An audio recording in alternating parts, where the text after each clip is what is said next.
تیسرا اور کیا ہے ایسا؟ بہت ساری چیزیں ہیں، جیسے اچھا میں چلو ایک چیز مجھے ایک دم یاد ہے، آپ لوگ کو مولانا عنایت اللہ اصری صاحب نے، اور یہ بھی میرے خیال سے مسلمانوں کی تاریخ میں شاید پہلے، اگر کوئی اور نے بھی بات کی تو آپ مجھے بتائیے گا، سبحان الذی اسری بعبدہ، 15واں سپارہ جب شروع ہوتے ہیں ہم سب اس کو معراج کو مانتے ہیں، وہ بات کی وجہ سے کہ خواب میں ہے یا ایسے لیکن یہ مانا جاتا ہے، اور اس آیت پہ میرا خیال کسی نے آج تک یہ وہ نہیں کیا کہ نہیں بھائی سے کچھ اور، خواب پہ تو چلو بہت سے لوگوں نے لیا، لیکن عنایت اللہ اصری صاحب نے غالباً اس سے سفر ہجرت مراد لی ہے، انہوں نے لیا اس میں سفر ہجرت مراد، اور مولانا عبدالکریم صاحب نے بھی اس کا، ہاں جی سفر ہجرت۔ یہ تو بہت بڑا اختلاف ہے نا بھائی، آپ تو پوری ان کے جو روایت موجود ہے یعنی علم کی، اس میں آپ نے کہا کہ نہیں، اس میں آپ لوگ پھر معراج کے ہی منکر ہے کہ حضور کو کوئی اس طرح سیر وغیرہ نہیں کرائی گئی؟ سیر کرائی گئی، اس کا تو خیر انہوں نے بھی انکار نہیں کیا۔ اچھا نہیں کیا، انکار نہیں کیا، وہ سیر جو ہے خواب والی ہے اس کو تو ایکسیپٹ، خواب میں تو چلو مان، اچھا اس کو مانتے ہیں لیکن جسمانی کا نہیں مانتے۔ ہاں، اور اس کو بھی یہ جو امام بخاری رحمہ اللہ نے بھی اس روایت کو جو بیان کیا ہے نا، وہ کتاب الرؤیا میں بیان کیا ہے، ٹھیک ہے، تو مطلب یہ خواب کا بیان ہے، اور وہ ساری باتیں بھی بتا، لیکن وہ بھی اس آیت سے تو نہیں ثابت کریں گے نا آپ؟ ہاں اس آیت سے ثابت نہیں اس کا تو یعنی خواب والا ہو یا جسم اس سے ڈالو، تو اس سے آپ لوگ مراد یہ لیتے ہیں کہ اس میں ہجرت، اس میں ہجرت مدینہ کی، تو اس میں مسجد اقصی کدھر ہے مدینہ میں؟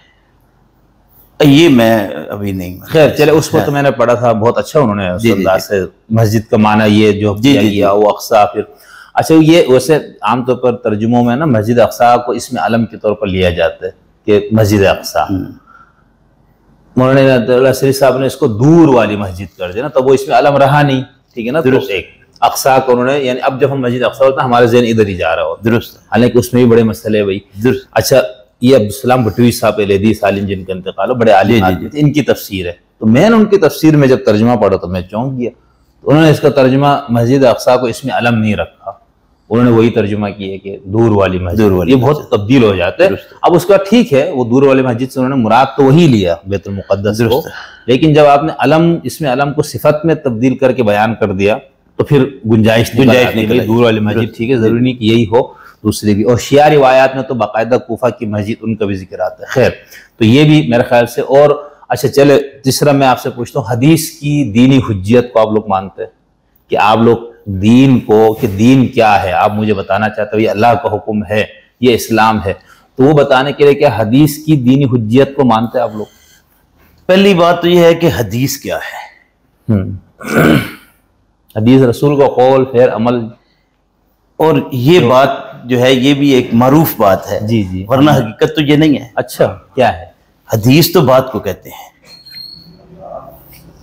نہیں وہ تو ٹھیک ہے، آپ لوگوں کے معنی میں تو قرآن نے بھی کئی جگہوں پر من اصدق من اللہ حدیثا، وہ تو ٹھیک ہے، اور یعنی عربی میں جو بات ہے اسی کو حدیث کہتے ہیں، اور ہمیں اگر ہم نبی کریم صلی اللہ علیہ وسلم کی طرف جائیں گے تو پھر وہ آئے گی حدیث رسول، ایک بات۔ چلے دوسری چیز اس میں یہ ہے کہ اگر حدیث رسول مانی جائے پھر اس میں ضعف بھی ثابت کیا جائے، بالکل کسی بھی شکل میں ضعف ہے، وہ جو اس کی 27 شکلیں نکلتی ہیں کوئی بھی ہے، تو جب قول رسول کو ضعیف قرار دیا جائے کسی بھی شکل میں تو اسلام کہا جاتا ہے، ٹھیک ہے، ایک تو یہ بات ہے۔ رہ گئی بات کہ جو ذخیرہ حدیث ہے اس وقت، جو روایات کا ذخیرہ ہمارے پاس موجود ہے، جن کو 6 کتابیں معروف ہیں، اس کے علاوہ بھی بہت ہیں جی، اگر صرف ان کی طرف جائیں ہم کہ وہ کیا ہے، تو مسئلہ یہ ہے کہ روایت جو ہوتی ہے نا، روایت وہ بیسیکلی تاریخ ہے۔ کیا ہے؟ تاریخ ہے، اچھا تاریخ ہی ہے نا بیسیکلی، ہسٹری، ٹھیک، تو تاریخ کو آپ دین کیسے کہہ سکتے ہیں؟ بالکل ٹھیک ہے۔ ہاں ان تاریخی روایات میں وہ روایات جو نبی کریم صلی اللہ علیہ وسلم تک کسی بھی ذریعہ سے پہنچتی ہیں، وہ ذریعے میں ضعف ہے یا نہیں، اگر وہ بات قرآن کے خلاف نہیں جاتی تو بات ٹھیک ہے۔ یعنی ہمیں یہ تو دیکھنا ہے کہ کوئی بات قرآن کے خلاف نہیں ہے تو صاحب قرآن کے خلاف کیسے ہو سکتی ہے؟ سے بہت اچھا ہے، لیکن دیکھیں ہم نے اصول حدیث کی کتابیں جب پڑھی اپنے نصاب میں بھی اور بات نہیں، تو اس میں موضوع حدیث کی پہچان کے کئی اس میں جو علامات یا اصول بیان کیے ہیں، اس میں سے ایک یہ ہے کہ وہ حدیث قرآن کے خلاف ہو تو موضوع حدیث ہے. یہ تو خود محدثین کا اصول بھی ہے نا. تو اس کے باوجود اب مثال امام بخاری ہے، کیا انہوں نے کوئی ایسی روایت رکھی ہوگی، ان کو یہ پتہ ہو کہ یہ قرآن کے خلاف ہے، میں پھر بھی ڈال رہا ہوں؟ کیا یہ ہو سکتا ہے؟ تو اب دیکھیں، اب اصل میں جو کتب روایات لکھی گئی ہیں نا، جی جی، یہ محدثین بڑے زیرک اور پرہیزگار لوگ تھے، نیک لوگ تھے. انہوں نے ایک کام یہ کیا ہے کہ جو ان تک پہنچا ہے نا، انہوں نے اس کو سائڈ پہ کرتے کرتے تحریر کر دیا. نہیں، ان کے حساب سے تو اکثر نے تو صحیح کو تحقیق کر گیا نا کہ بھئی ہمارے نزدیک صحیح ہے. اب ظاہر ہے کہ اس کے اوپر جرح اور تعدیل تو چل رہی ہے نا، وہ کیوں ہے؟ مطلب آپ یہ کہہ رہے ہیں انہوں نے درایات کے ان اصولوں پہ زیادہ نہیں کیا، روایت کی اصول، راوی کو دیکھا، متقی، پرہیزگار، یہ وہ. تو اب میں ایک بات عرض کرتا ہوں کہ مثال کے طور پہ آپ کراچی سے چلے تو کیا اس وقت آپ کوئی 1890 والے آدمی کو مل لیں گے؟ نہیں. کوئی 1824 کا 25 کا آپ کو مل جائے گا آدمی جو آپ کو کوئی بات بتا دے اس زمانے کی. اگر کوئی ہوگا بھی تو اس کی کوئی پوزیشن ایسی ہے کہ وہ بات کر پائے. 1900 کوئی بھی نہیں ہوگا. کوئی نہیں ہوگا کہ 1900 کے بیچ میں کوئی ملے آپ کو، 1908 10 12 15 20 تک 22 تک 24 تک بھی کوئی ملے ایسا آدمی اس زمانے میں آپ کو اس علاقے میں ایسا مل جائے کہ آپ 1924 کا اور آپ اس کے پاس بیٹھ کر اس سے وہ گفتگو کر لیں کہ اس کو کوئی پرانے زمانے کی بات مل جائے. تو ایسی تو بات نہیں ہے. ظاہر ہے آپ بات کریں گے موجودہ وقت کے زمانے کی. اب میں بات کروں گا تو ایک مطلب کہ ہسٹری، ایک دو نسل کی ہسٹری، اس سے آگے میں کیا بتا سکتا ہوں. تو ظاہر امام بخاری جب چلے اور جب بھی وہ عرب میں پہنچے، عرب میں پہنچ کر جن لوگوں سے ملے وہ اس زمانے کے لوگ تھے. اب ان میں کوئی بہت دور والا عمر کا بھی مل گیا تو کتنی عمر کا ملا ہوگا، اور اس کے بعد وہ کتنی نسل کی بات بتا سکتا ہے. وہ جو ملا وہ ضروری ہے کہ اسی نسل خاندان سے ہو. تو یہ ساری چیزیں جو ہیں یہ اصل میں تو اس طرف جاتی ہیں. آپ نے اب یہ ہے کہ مثال کے طور پر اس پہ ہمارے اکثر بھائی یہ کہتے ہیں جی اس وقت بھی کتب روایات یا حدیث کی کتابیں تھیں. تو اگر اس وقت کچھ حدیث کی کتابیں تھیں تو انہی کتابوں کو کیوں آگے نہیں پروموٹ کیا گیا؟ امام بخاری اس کو اٹھا کے اس کی تخریج کر کے اور نکال دیتے، تو غلط بات، وہ زیادہ بہتر ہوتا. لیکن اب چونکہ اس وقت زمانے میں ہماری حالت یہ ہو چکی ہے کہ ہم قرآن سے اتنے دور ہو گئے ہیں، اتنے دور ہو گئے، قرآن کا صرف ایک نام ہی رہ گیا ہمارے پاس. اور خصوصاً میں یہ سمجھتا ہوں چونکہ میں مسلک اہل حدیث سے ہوں، میں نے جو دیکھا ہے وہ یہ ہے کہ ہمارے ہاں یہ بات ببانگ دہل کہی جاتی ہے. بڑے بڑے شیوخ جو ہے وہ کہتے ہیں کہ 1000 آیات قرآن کی مل جائیں جو واضح ہوں، کسی ایک بات پر وضاحت کرتی ہوں، لیکن سلف اس کے اوپر نہ ہوں، تو ہمیں قرآن اپنی جگہ پر بڑھا کے لیکن ہم سلف صالحین کے اوپر رہیں گے. تو اب ایک بندہ جب اس حد تک پہنچ جائے، یعنی مسلک اس حد تک پہنچ جائے، تو میں اس مسلک کے ساتھ کیا کہہ سکتا ہوں؟ صحیح. اس لیے میں یہ سمجھتا ہوں کہ قرآن کریم کی ایک آیت بھی ملے اور اس کے مطابق اگر عمل نہیں ہے تو عمل ہونا چاہیے. صحیح. تو اگر جی بولیں. مطلب اگر سارے بھی مخالفت کریں گے تو بہرحال اس کے مطابق. بالکل یہ تو ہے. تو آپ نے مجھے یہ بتا دیا کہ آپ کے نزدیک حدیث رسول کے نام پہ جو کچھ روایات موجود تھے وہ دین نہیں ہے.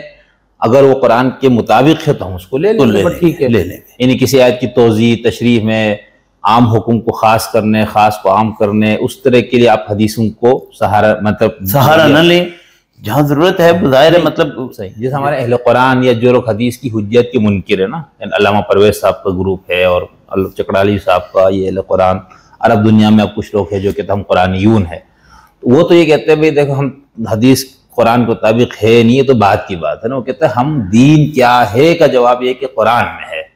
دین ہم صرف قرآن سے اخذ کریں گے. مثال میں آپ سے چلو یوں کرتا ہوں، آپ اپنے عقائد کو اخذ کرنے کے لیے سورس صرف قرآن کو مانتے ہیں؟ عقائد تو قرآن سے ہی ملیں، ٹھیک ہے نا. باقی فقہی عملی احکامات کے لیے آپ کہتے ہیں ظاہر ہے وہ تو وہاں سے لیں گے. اگر کوئی اس میں سے کوئی حدیث قرآن کے خلاف آ جائے تو نارمل دیکھیں جس طرح مثال کے طور پر ہمیں آمین بالجہر کی روایات ملتی ہیں اور عام ملتی ہیں، ٹھیک ہے، تو ہمیں لینے میں کیا کباہت ہے اس میں؟ صحیح. اور اگر قرآن کی طرف ہم آتے ہیں تو قرآن نے بھی یہ بات کہی ہے کہ جو صلاح کی بات آئی ہے تو وہ ہے کہ جس طرح تم ورکعوا مع الراکعین جس طرح کہا، واسجد واقترب کہا، مطلب آج بھی جہاں پہ قرآن نازل ہوا وہاں پہ نماز ہو رہی ہے، تو آپ اس کے مطابق اگر قریب قریب جاتے ہیں تو روایات بھی ملتی ہیں تو آپ اس کے مطابق رہیں، وہ زیادہ بہتر ہے، تاکہ اس سے بالکل الگ ہو کر کوئی یعنی اپنی الگ نماز نہ تیار کر لیں، جس طرح بویو صاحب اور اس طرح کے لوگوں نے کچھ اپنی طرف سے کیا بھی، تو وہ نہیں ہونا چاہیے۔ اچھی شناسائی تھی بویو صاحب سے، عزیز اللہ صاحب، ان کا یا وہ راول پنڈی میں ہمارے ایک ہوتے اورنگزیب کیا نام یوسف زئی غالباً اس طرح ہیں، وہ ایک وہ قمر عثمانی صاحب شاید ڈاکٹر قمر، ان کی بھی کئی وہ کا شاید انتقال ہو گیا۔ صحیح صحیح۔ تو آپ لوگ یعنی ہم آپ کو یہ نہیں کہہ سکتے کہ آپ قرآنسٹ اہل قرآن والے اس سے آپ کا ہے؟ نہیں، میں قرآن سے الگ تو خیر نہیں کہہ سکتا، لیکن اس طرح ہاں اس مفہوم میں قرآن والا نہیں، اہل قرآن میں سے نہیں۔ ٹھیک، اچھا آپ نے جیسے جو چیزیں بتائی نا، یہ تو کوئی اہل حدیث کو میں بتاؤں گا تو وہ کہے گا بھائی یہ تو بندہ اہل حدیث تو دور کیا تھا، یہ تو دائرہ ہی صحیح خارج، یہ فتویٰ لگا دیں گے، لگے ہوئے ہیں۔ اس کے باوجود آپ نے بھی یہ کہا کہ عنایت اللہ اسدی صاحب، مولانا عبد الکریم اسدی صاحب رحمۃ اللہ تعالیٰ علیہما، آپ لوگ یعنی آپ لوگوں نے کبھی نہیں کہا کہ ہم اہل حدیث نہیں ہے؟ نہیں اہل حدیث۔ ٹھیک، تو ایک اہل حدیث ہے کیا مسلک کہ جس میں آپ لوگ ان تین بنیادی چیزوں سے اختلاف کرنے کے باوجود بھی آپ کہتے ہیں ہم اہل حدیث؟ تو اہل حدیث مسلک کیا ہے جس کی وجہ سے آپ کہہ رہے ہیں ہم ابھی بھی اہل حدیث ہیں؟ اصل میں اہل حدیث مسلک تھا کتاب و سنت کا۔ اچھا، کتاب و سنت ہی ان کا اصل مسلک اور منہج ہے۔ ٹھیک ہے، چونکہ میں عصری بھی ہوں تو عصری ہے آثار سے، بالکل، تو ظاہر آثار صحابہ سے ہیں، مطلب یہ ہے کہ صحابہ سے بھی کوئی بات ملے تو اس کو ہم دل و جان سے قبول کرنے والے ہیں۔ بالکل، کہیں جا کر محمد رسول اللہ صلی اللہ علیہ وسلم کی بات ہو تو اس کو نہ ماننے والا تو اسلام دائرہ اسلام سے خارج ہے۔ بالکل، تو ہم تو صحابہ کی بات ہو تو اس کو بھی بسر و چشم قبول کرتے ہیں۔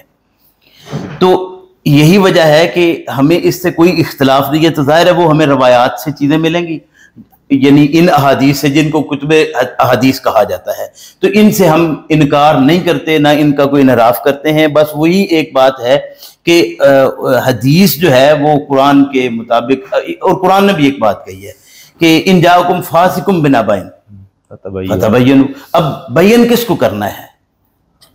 ظاہر آنے والا تو ویسے ہی فاسق ہے، خبر کی کرنی تو خبر کی تحقیق ہے، تو اب بھی خبر کی تحقیق کریں، بات ختم۔ خبر کی تحقیق صحیح جاتی ہے تو جائے گی، لیکن ہمارے ہاں جتنی بھی بحث ہوئی ہے وہ اسماء الرجال پہ ہوئی ہے، تو ہم اسماء الرجال کو نہیں دیکھتے، کیونکہ اس کے لیے بھی یہ ہے کہ میں نے تو کئی بار یہ بات ویسے بیان بھی کی ہے کہ قرآن کریم نے یہ بلکہ روایات میں ہمیں یہ بات ملتی ہے کہ سیدنا ابو ہریرہ رضی اللہ عنہ جب انہوں نے وہ آیت الکرسی دی تھی، شیطان تو شیطان نے دی تھی، تو اس کا راوی کون ہے؟ اگر اس کی روایت کو نبی کریم صلی اللہ علیہ وسلم کہتے ہیں، آپ فرماتے ہیں کہ تھا شیطان، بات صحیح کر گیا ہے، اس کا مطلب ہے بات صحیح ہے تو ایکسپٹ۔ اور دوسری بات، روایات میں یہ بات بھی ملتی ہے کہ نبی کریم صلی اللہ علیہ وسلم ایک دفعہ کچھ صحابہ لگے ہوئے تھے اپنے یہ پیوند کاری میں، تو آپ نے گزرتے گزرتے پوچھا تو بتایا یا رسول اللہ یہ تھے، تو آپ نے فرمایا اس کے بغیر بھی اللہ تو پھل دینے، اچھا پھل اللہ ہی دیتا ہے، اس میں شک کوئی نہیں، اس سال فصل کم ہوئی، روایات میں ہے جی جی بالکل فصل کم ہوئی، آپ نے جب پوچھا تو بتایا گیا یا رسول اللہ ہم نے پیوند کاری نہیں کیا، کیوں نہیں کیا؟ آپ نے فرمایا تھا اللہ فرمایا آپ کا فن ہے، انتم عالم بامور دنیاکم کا آپ نے، یہ آپ کا فن ہے، تو آپ بہتر جانتے ہیں۔ جب آپ کا فن ہے آپ بہتر جانتے ہیں تو اس کا مطلب یہ ہے کہ یہ بات سمجھ لینی چاہیے کہ بات کسی کی بھی ہے تو بات اگر صحیح ہے تو اس کو تسلیم کیا جائے۔